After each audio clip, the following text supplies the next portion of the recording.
ang Pangulo ng Republika ng Pilipinas, kagalang-galang Ferdinand R. Marcos Jr. Kilala ang lalawigan ng Cagayan bilang rising corn granary sa Northern Luzon. Kaya naman ganoon na lang kahalaga ang pagkakaroon ng mga infrastruktura gaya ng tulay para maitawid ang mga produktong pang-agrikultura at pabilisin ang transportasyon mula sa mga karatig bayan nito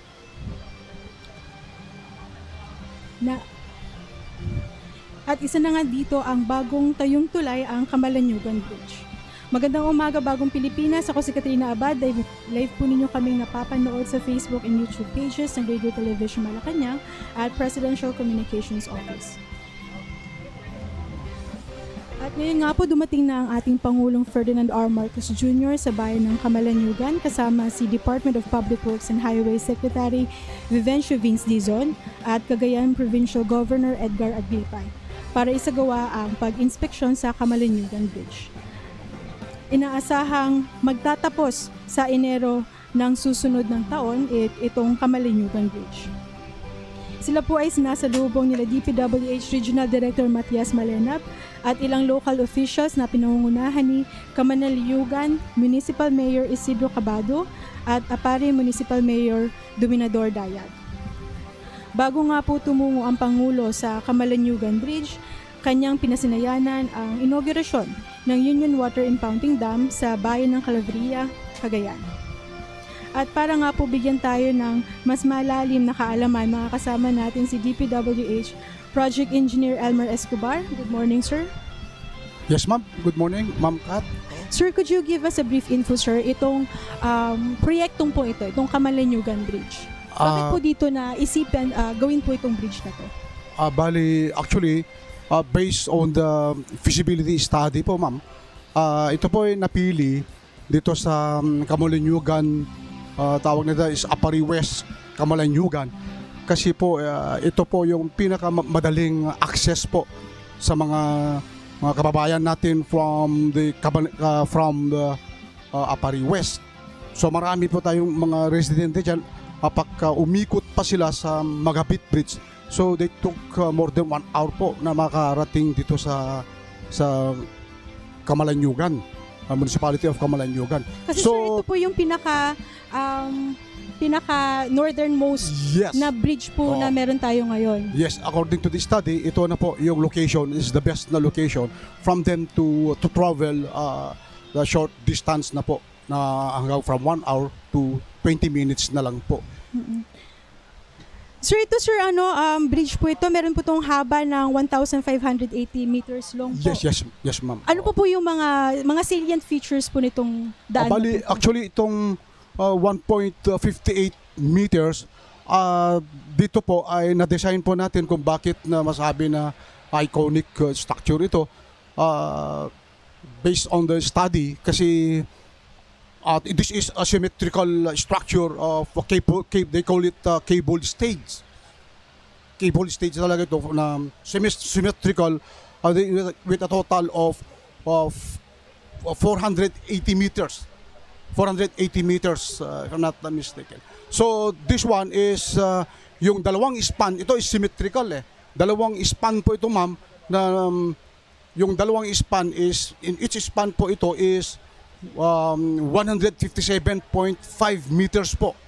Dalawa yan. So, yung another, kasi 4 spans talaga actually ito, ma'am, yung cable stage natin. Yung dalawa naman is spans sa bandang dulo is around 82.5 meters. So, bali, with a total of 480 meters yan. So, itong meron tayong mga approaches sa dun banda sa approach A, side of Apari West, meron po tayong 18 spans at 55.5 meters po yan, ma'am. Yung span ng bawat span of 18 spans. So bali dito sa second approach naman mo, Camalaniugan side, meron tayong 2 spans. The same din, symmetrical yan ang sabi ko, so 55.5 meters din siya.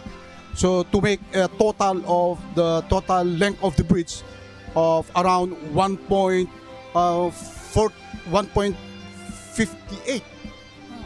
kilometers. 1.58 kilometers. And then after that, yung sa bridge nito, meron po tayong mga approach ulit dito to meet yung dalawang section nito from Apari West to Camalanyugan Bridge, Camalanyugan Municipality of Camalanyugan. Bali ang total length ng project po natin is around 2.16 kilometers lahat. Yan po ang total length ng project natin. At sir, yung proyektong pong to na umabot po siya ng 2.34 billion piso po. Yes po ma'am, 2.54 billion. Kapag complete na yung project ma'am. And it's 2 lanes po siya no? 2 lanes po ma'am. So bali, ganito yon. Yung first natin, yung original contract kasi nito ma'am is this is doon sa bid ng contractor natin is siya yung winning bidder. Siyempre nakaroon siya ng medyo mababa yung niya. So amounting to 2.028 billion ang contract cost niya, yung original contract cost. Sir, yung gumawa po nito ng Camalanyugan Bridge po is a joint venture po between Agafor Construction and Hunan Road and Bridge. Yung Agafor is a local construction company dito po sa Pilipinas, and yung Hunan Road Bridge is a Chinese-based company po. Yes, ma'am. Sila po yung contractor natin dito kasi talaga kailangan din po yung pagka may nanalo na foreign, so dapat kailangan na merong siyang ka-JV dito na Filipino po yung niya para ma-qualify yung kontrata niya. Sir, could you tell us, sir, kung ano po ba itong design and build scheme na to?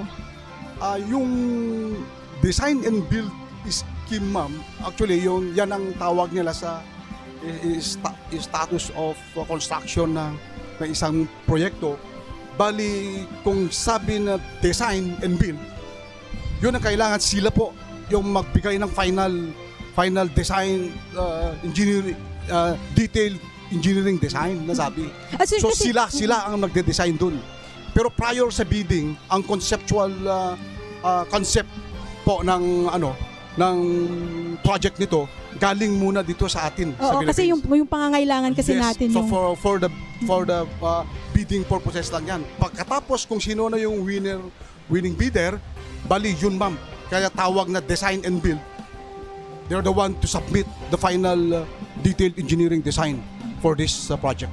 Tapos sir, ito kasi, bakit ito pala sir yung naging napiling design? It's a cable-stayed bridge, and I think it's the only cable-stayed bridge dito po sa region po, no? Yes ma'am, nakita mo, napakaganda ma'am, at saka ito yung pinakamalaki na bridge natin dito sa Region 2. So actually napili nila bakit iconic ito ma'am, yung sabi ko kanina kung bakit yan ang napili, kasi ito po is dinadaanan kasi ng ito ma'am, ng mga barko,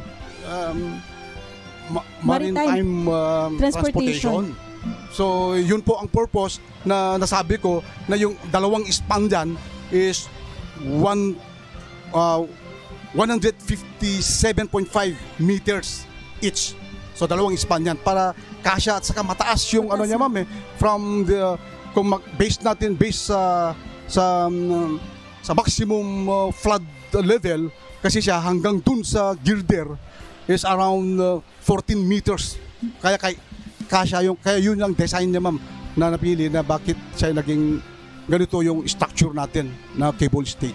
Kasi sir, base rin sir sa ginawa po itong inauguration nito, yung groundbreaking ceremony, that was in 2021 and it was supposed to be completed noong 2024. Bakit sir nagkaroon tayo ng delay? Ganun ma'am, yung na kasi ito, actually yung nung una yung bidding niya kasi yun yung basehan, kasi medyo may yung bidding nung una. So yung 2021 kasi nagkaroon tayo ng pandemic kasi dun ma'am. So medyo delayed na yung implementation. So nagkaroon tayo ng variation order dahil yung problema for mobilization ng contractor, galing pa kasi China yan ma'am. So meron tayong medyo controlled yung entry ng mga technical workers nila here in the Philippines. And sir, ngayon sir, parang may kailangan pa pong additional na pondo po na kakailanganin para Yes. completely matapos po itong bridge na ito. Magkano po ba yung aabutin? Bali, actually yung program na namin to complete the project is around 260.2 million po, ma'am. Yung kailangan to complete the whole structure na pa ready to open actually. So meron tayong first ocular visit si President Bongbong Marcos na talaga ano na pa siya, medyo talagang open na po siya. So still Yun na we lang, need sir. for actually ongoing pa rin yung project natin. Sir, yung sa pondo pong yun na sabi niyo po, yun nabanggit niyo na 2.6 million po, tama? 260.2 million. 260.2 million, sir. Ano po yung mga components po na included po dito? I think yung gravel yata po, no? Yes, ma'am. Kasi meron pa tayong nakikita po natin dito, sabi ko kanina, na kailangan pa yung waterproofing po nitong roadway natin. And at saka, malagyan na asphalt overlay pa. So, ganun. So, meron pa tayong improvement sa baba. And then, itong advance na yung approach natin sa PCCP. Yan po ang dapat natin bayaran pa. And then, meron another major activities po, ma'am. Meron tayong advance accomplishment dyan na hindi pa nabayaran. So, kailangan to pay the contractor or to finish the project around 260.2 million pa ang kailangan to cover yung the whole stretch ng project na. Sir, ano po ba yung target nito once makompleto po yung mga components na kailangan ilagay pa dito? Actually, ma'am, is depende sa funding kasi kaya nag-ano tayo ng release ng fund nito. Matapos ito before end of December siguro, mga November, tapos na ito, ma'am Sana Kung mapabilis, sir, mapabilis yung release ng pondo, ma'am. Pero as of today, sir, ang target natin is January of next year. No more, ma'am. Hindi na natin basta meron May pondo. yung may pondo na siya. Sir, in terms of structural soundness po nito, kasi alam mo po natin na lately po ang dami pong pagyayanig na nangyayari. So how assured tayo, sir, na ito structurally sound itong bridge pong to? Itong bridge lang, ma'am. Oo, So, yes po. if you consider ang nito, ma'am, is maganda po ang design ng nito. This was reviewed from in the DPWH, and of course the one who made the final design engineering what we call the DED. This is detailed engineering design, I should say. Galing po ito sa Hunan Construction po, ma'am. So meron silang consultant na diyan. So sinubmit nila sa amin. So from that, we found out na talaga pinalaki po nila yung yung what we call the design na ginamit from 0.4G to 0.51G. I mean, ang ko dito is bakit yung pinalakas po natin yung nito kasi malapit po tayo sa fault line dito sa Bavaria, mga Sanchez Mira, down So mas to Ilocos. stable to, sir. Yes, ma'am. So in-anticipate na natin yung may mangyari na ganun. So ang standard na po na ginamit is 0.51G. Siya yung tawag na PGA, yung peak ground acceleration po para sa earthquake natin, sa pag-shake ng ground. So yan po, kaya nagiging meron pa tayong kulang na kailangan po na 260.2 million to finish this project. So kasama po yun doon? Yes, ma'am. Nagkaroon tayo ng variation order ng plan dyan.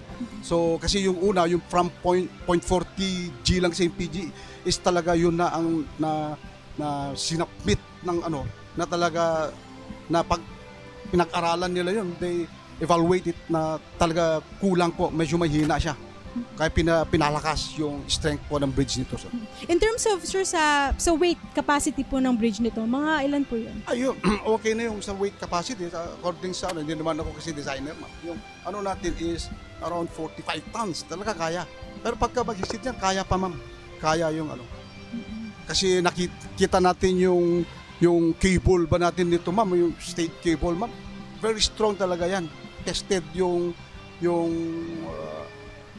cable na isang balot lang na around yung isang ano lang na nabalot yan, may 37 pieces, may 31 pieces, meron yung hanggang 27 pieces. So nakita natin yung structure, ma'am, na meron yung cable na 7 sa bawat pier po natin sa tower. So yun, masyadong malakas po yan, ma'am, na carry itong the whole structure ng isang span of 157.5 meters. Ganun yung kalakas, ma'am. Sir, tsaka ito kasi, sir, bridge na to magsisilbi siyang alternate route dun sa Magapit Bridge na medyo luma na rin, sir, kasi I think that was way back 1980s pa ata na-construct po yun.